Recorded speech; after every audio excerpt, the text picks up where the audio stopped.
제17조 믿음의 유일한 규칙이 되기에 충분한 성경. 우리는 거룩한 성경이 하나님의 뜻을 완전히 담고 있으며 인간이 구원에 이르기 위해 믿어야 할 모든 것을 충분히 가르치고 있다고 믿는다. 하나님께서 우리에게 요구하시는 예배의 모든 방식이 성경에 전체적으로 기록되어 있으므로 누구라도 우리가 지금 성경에서 배우고 있는 것과 다르게 가르치는 것은 그 사람이 사도라 할지라도 불법이다. 사도 바울의 말씀처럼 하늘로부터 온 천사라도 그럴 수 없다. 하나님의 말씀에 무엇이라도 더하거나 빼는 것이 금지되어 있으므로 이로써 말씀에서 나온 교리가 모든 면에서 가장 완벽하고 완전하다는 사실이 분명히 드러난다.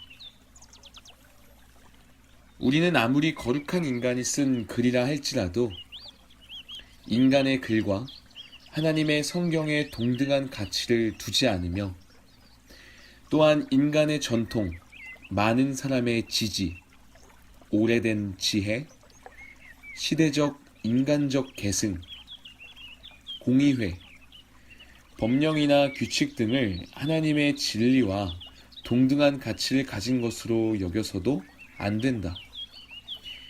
왜냐하면 진리는 모든 것보다 뛰어나기 때문이며 모든 인간은 거짓말쟁이이고 헛됨 그 자체보다 헛된 존재이기 때문이다.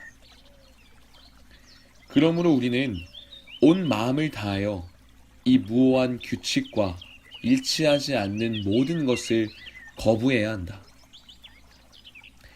사도들도 그 영들이 하나님께 속하였는지 시험하여 보아라. 또한 누가 이 교훈을 가지지 않고 너희에게 나아가면 그를 집 안으로 들이지도 말고 그에게 인사도 하지 마라 라고 가르쳤다. 본문 갈라디아서 1장 1절부터 12절의 말씀입니다. 벨직 신앙 고백서는 1561년에 로마 가톨릭에 속한 왕들과 정부들을 대상으로 개신교도들, 즉 로마 가톨릭을 반대하는 사람들이 무엇을 믿는지 설명하기 위해 쓰여졌습니다. 개신교의 로마 교회 사이에는 많은 주제를 둘러싼 갈등이 있었지만 결국 모든 문제는 이 하나의 질문으로 귀결되었습니다. 무엇이 주 예수 그리스도의 교회에서 권위를 가지는가? 하나님의 말씀인가? 인간의 말인가? 물론 로마 교회는 자신들이 인간의 말을 하나님의 말씀과 동일한 자리에 놓고 있음을 부인하겠지만 실제로는 그렇게 행하고 있었습니다. 그들이 어떻게 이렇게 되었을까요?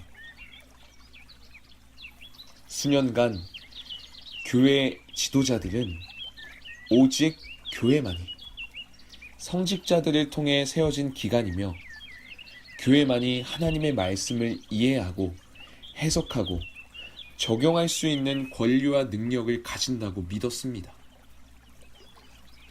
이는 악한 의도에서 시작된 일은 아니었고 당시 수많은 사람들이 교육을 받지 못하여 성경을 읽거나 이해하지 못했기 때문입니다. 그러나 이런 식으로 교회는 성경을 해석할 독점적 권리를 스스로 차지하게 되었습니다. 이러한 배경에서 교회는 과거로부터 선포해왔던 교회의 가르침이 모두 올바르다는 결론을 도출했습니다. 그리하여 수세기에 걸쳐 교회의 전통적 조직이 발전하게 되었고 신학자들은 이 조직이 하나님의 말씀과 동일한 권위를 갖는다고 가르쳤습니다. 그러나 실질적으로는 교회의 전통이 최고의 권위의 자리에 있었습니다. 하나님의 말씀이 무엇을 의미하는지를 이해하는 일이 역사적 교회의 선언들 아래 종속되었고, 이는 대개 하나님의 말씀이 교황의 말 아래에 있다는 사실을 의미했습니다. 여러 세대를 걸쳐 교황들의 권세를 깨뜨리고 그 권세를 감독과 주교와 추기경들의 손에 넘겨주기 위한 노력들이 일어났으며, 이는 로마 교회 안에 흥미로운 그리고 계속적인 대립 구도를 만들어냈습니다. 지난 150년 동안 로마 가톨릭 교회는 두 차례의 종교회의를 열었습니다. 제1차 및 제2차 바티칸 공의회입니다. 제1차 회의는 1870년대에 열렸고 제2차 회의는 1960년대에 열렸습니다.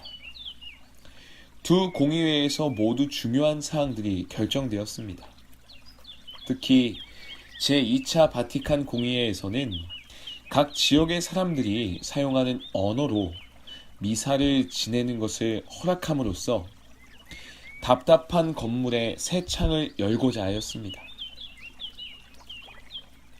전 교황이었던 요한 바오로 2세는 전통 라틴어 미사를 회복시키는 것을 찬성했던 것 같습니다. 이것이 공의의 결정에 의한 것이었든 아니면 로마 교황의 의견이었든지 큰 차이는 없습니다. 어찌됐든 사람의 말에 따른 결정이기 때문입니다. 반면 16세기의 개혁주의자들은 하나님의 말씀만이 우리를 통치한다는 사실을 절실히 인정하고 있었습니다. 그러므로 벨직 신앙고백서 37개 조항 중 7개가 이 주제를 다루는 데 쓰여졌다는 사실은 놀라운 일이 아닙니다. 우리는 아주 신중하게 이 주제에 대하여 한 단계 한 단계 밟아 나가게 됩니다. 개혁교회의 입장이 정확히 무엇인지, 이 고백들이 정확히 의미하는 바가 무엇인지 우리 스스로 확실히 알아야만 합니다. 우리가 하나님을 알 수 있는 이유는 오직 하나님께서 우리에게 자신에 대해 말씀해 주셨기 때문입니다. 이것이 벨직 신앙 고백서의 처음 7개 조항의 중심 개념 중 하나입니다. 하나님께서 하나님에 대해 우리에게 말씀하셨습니다. 이것은 우리가 완전히 깨달아야 할 중요한 개념입니다. 우리가 하나님을 생각해낸 것이 아니라 하나님께서 우리에게 오셔서 하나님 자신에 대해 말씀해 주신 것입니다. 이것은 경이로운 일입니다. 이 사실이 의미하는 바는 하나님을 알 수 있는 유일한 길은 하나님께서 우리에게 말씀하시는 바를 주의 깊게 듣는 것밖에 없다는 것입니다. 다른 말로 하면 우리는 매우 신중하고 헌신적인 태도로 성경을 읽고 연구해야 합니다. 그러므로 성경 안에 들어있는 내용뿐만 아니라 성경이 어떤 책인지 그 자체를 이해하는 것이 중요합니다. 즉, 우리가 어떻게 성경을 가지게 되었으며 성경은 성경 스스로에 대해 무엇이라고 말하고 있는지 알아야 하는 것입니다. 왜냐하면 하나님의 말씀만이 하나님의 말씀에 대해서 정확하게 진술할 수 있기 때문입니다.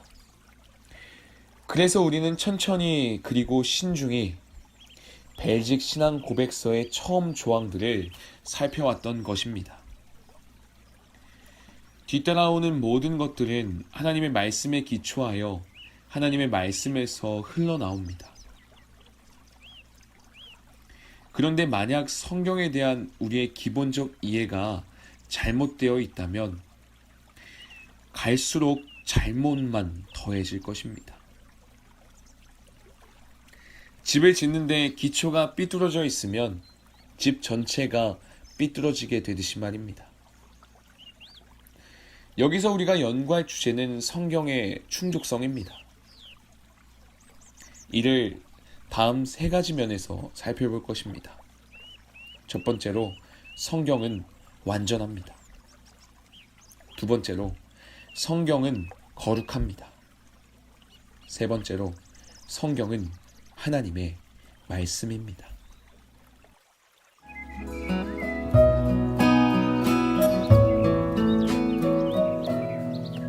I saw he doth restore again, and me to walk doth